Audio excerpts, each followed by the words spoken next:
Tu veux coder ton premier site internet mais tu ne sais pas par où commencer? Alors bienvenue parce qu'aujourd'hui en moins de 10 minutes je vais t'aider à poser la première brique pour créer ton premier site internet. Que tu sois étudiant, en reconversion ou bien juste curieux, cette vidéo va améliorer ta compréhension du développement web. Bienvenue sur la chaîne, moi c'est Absocode et ici on parle d'informatique, de développement et de tout ce qui touche au monde du numérique en général. Donc si ces sujets t'intéressent, pense à t'abonner pour soutenir la chaîne. Pour commencer, il faut que tu installes un éditeur de code. Et moi je te conseille d'utiliser VS Code. C'est un des leaders du marché et en plus c'est 100% gratuit. Mais en vrai, c'est quoi un éditeur de code? À quoi ça sert? Eh bien en fait, c'est un logiciel de traitement de texte, tout comme Google Docs, mais spécialisé dans l'édition de code source. Donc il va te servir tout simplement à écrire le code source de tes projets et en fonction de tes besoins, il y aura plein d'extensions pour te faciliter la vie. Mais ça, on le verra juste après. Installer VS Code. Tu peux aller directement sur leur site web sur la partie téléchargement, mais après tu peux aussi bien le faire directement depuis Microsoft Store par exemple. Donc là c'est très simple, tu vas dans tes téléchargements et tu double-cliques sur le fichier pour l'installer. Et pas besoin de personnaliser les paramètres au tout début, c'est très bien comme ça. Donc une fois que tu as ouvert le logiciel, ça devrait ressembler à ça. Et je vais t'expliquer en vitesse à quoi servent les différentes sections de ce logiciel. Donc juste ici en haut à gauche, on a l'explorateur de fichiers. Donc quand on clique dessus, on a cette petite section qui s'affiche et normalement c'est ici que nos fichiers vont s'afficher. Juste en dessous, sur la petite loupe, vous avez la capacité de chercher des éléments sur tout votre projet. Donc si par exemple vous cherchez un truc qui s'appelle, je sais pas moi, pain, et vous tapez pain et ça va vous afficher tous les moments où vous avez écrit pain sur votre projet par exemple. Et ensuite, la prochaine partie qui va nous intéresser, c'est juste en dessous. Cet onglet-là, c'est les extensions. Donc quand on l'a ici, on peut rechercher des extensions et les installer. Et globalement, chacune a sa propre utilité. Mais on va voir tout à l'heure quelles extensions, moi, je vous conseillerais d'installer directement pour pouvoir débuter plus facilement en fait. Et normalement, pour l'instant, vous n'avez pas besoin de grand chose de plus. Tout ça va devenir assez familier très vite, vous inquiétez pas. Ajoutez les extensions essentielles. Et puis maintenant, vu qu'on se familiarise un petit peu avec notre éditeur de code, on va pouvoir le personnaliser et l'améliorer en installant des extensions qui vont nous faciliter la vie. Après, VS Code c'est déjà un outil très puissant, mais on va vraiment pouvoir l'améliorer avec plein de petits trucs et parfois ces extensions sont tellement utiles qu'elles en deviennent indispensables en fait. Donc pour commencer, il va falloir installer Live Server. Donc pour ça, il suffit de le taper dans cette petite barre de recherche, Live Server, et normalement une fois qu'il l'a trouvé, voilà, vous avez cette petite extension, vous cliquez dessus et vous avez un petit bouton installer. Et en fait ce que cette extension va faire, c'est qu'elle va nous permettre d'ouvrir un serveur virtuel, et pour faire simple, ce serveur virtuel va nous permettre de faire des modifications dans notre code et de pouvoir visualiser directement à quoi ressemble notre code en temps réel. Ensuite, la deuxième extension que je vous conseille vivement d'installer, c'est W3C Validator. Donc on tape son nom dans la barre de recherche, Validator.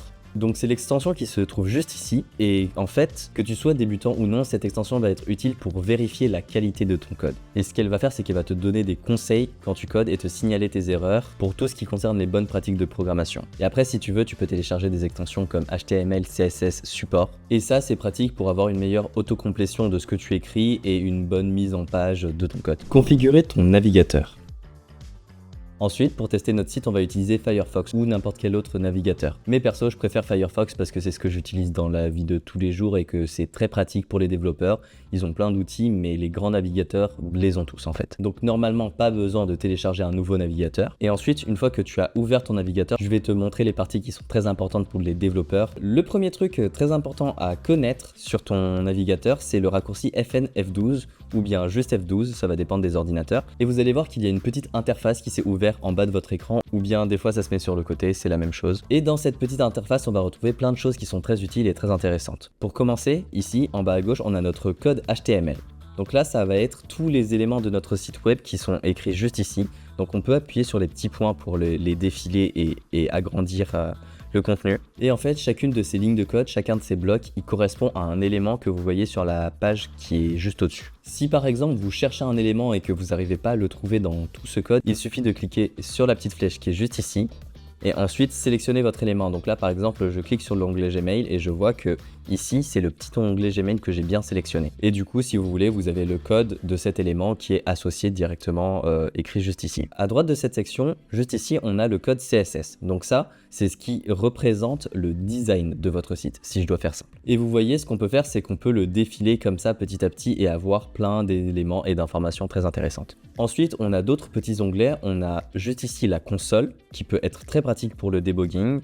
D'ailleurs, c'est pour ça qu'elle est juste à côté du debugger, justement, pour avoir des fonctionnalités un petit peu plus poussées. Et sinon, il y a deux choses qui vont aussi être très utiles pour la suite. Ça va être le petit onglet réseau. Quand on fait du web, on s'en sert assez souvent. Et aussi un peu plus loin, vous avez ce petit onglet stockage. Et du coup, on a le stockage de sessions, plein d'informations comme ça. Mais pour pas vous perdre, je vais pas tout mettre d'un coup. Et le deuxième point très important dans cette petite interface, donc ça va être ce petit bouton qui active et désactive la vue adaptative. Et ce qu'il fait en fait, quand on clique dessus, vous allez voir que par exemple là, je peux afficher mon navigateur en version mobile. Et je peux même chercher ce petit coin là pour essayer de changer le format pour avoir par exemple la version tablette, la version mobile et un petit peu plus loin la version ordinateur. Donc là c'est très simple, en bas à droite on peut cliquer pour l'activer et le désactiver. Un petit peu plus haut vous avez ce petit bandeau là qui va vous permettre de soit sélectionner un appareil, donc là par exemple j'ai un iPhone 12 ou 13 Pro, ou bien vous pouvez aussi rentrer ici des valeurs, ça va être les tailles en pixels de votre écran et tout ça, ça va nous servir à vérifier si notre site n'est pas buggé sur des versions téléphone ou les versions tablettes. C'est très pratique en fait. Créer ton premier projet web. Et maintenant, on peut enfin passer au dur du sujet, c'est-à-dire le code à proprement parler.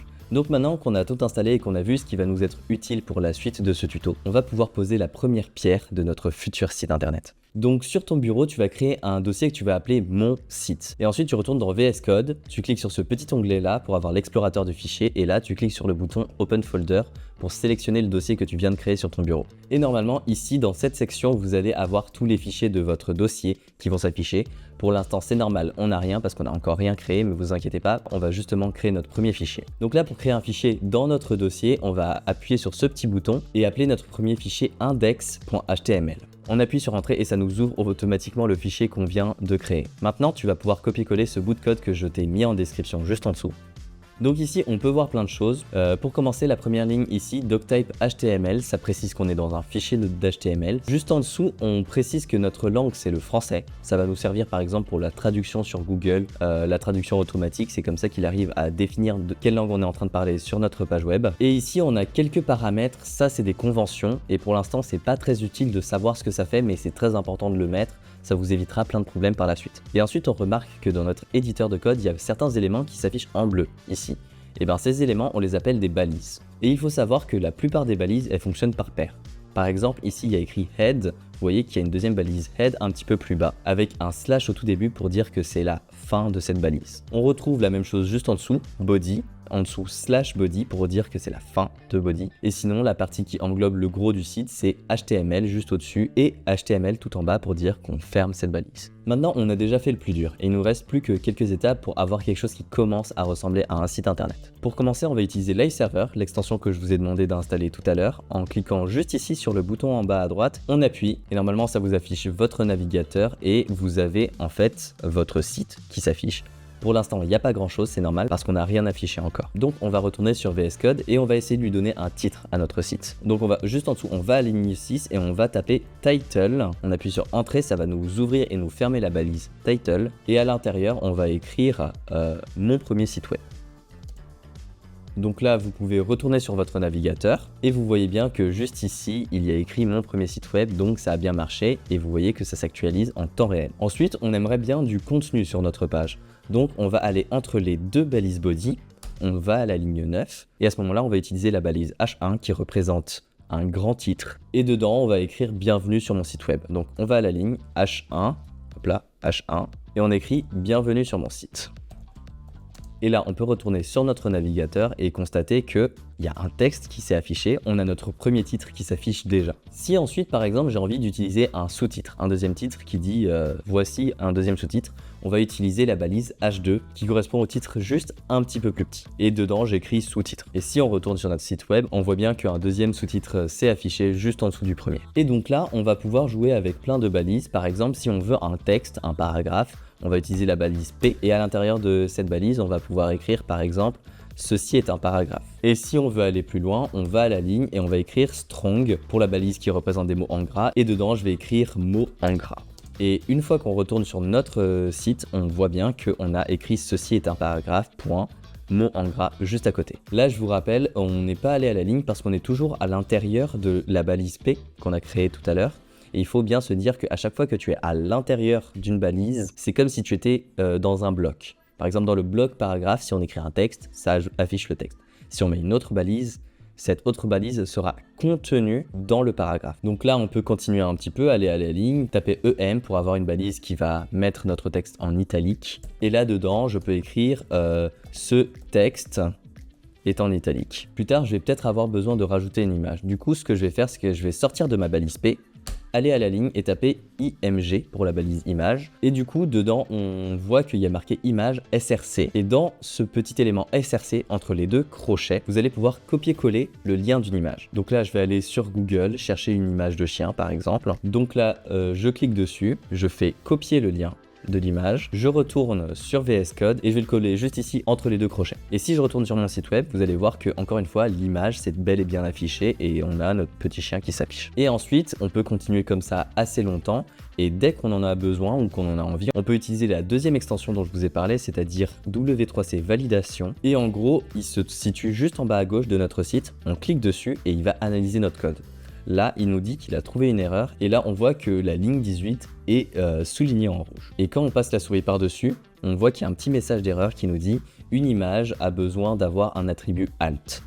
Donc, je vais aller avant la fin de ma balise image, je vais écrire alt égale avec deux crochets. Et à l'intérieur de ces crochets, en fait, ça, c'est une norme qui a été faite pour l'accessibilité. Ça permet en fait de décrire notre image. Comme ça, les personnes qui sont malvoyantes ou non-voyantes, s'ils vont sur des sites internet avec les liseurs d'écran, ils peuvent savoir qu'est-ce qui est affiché à l'écran. Donc, je dis photo d'un petit chien. Et quand on reclique sur W3C validation, on voit que cette fois, il nous dit « Votre code HTML est valide ».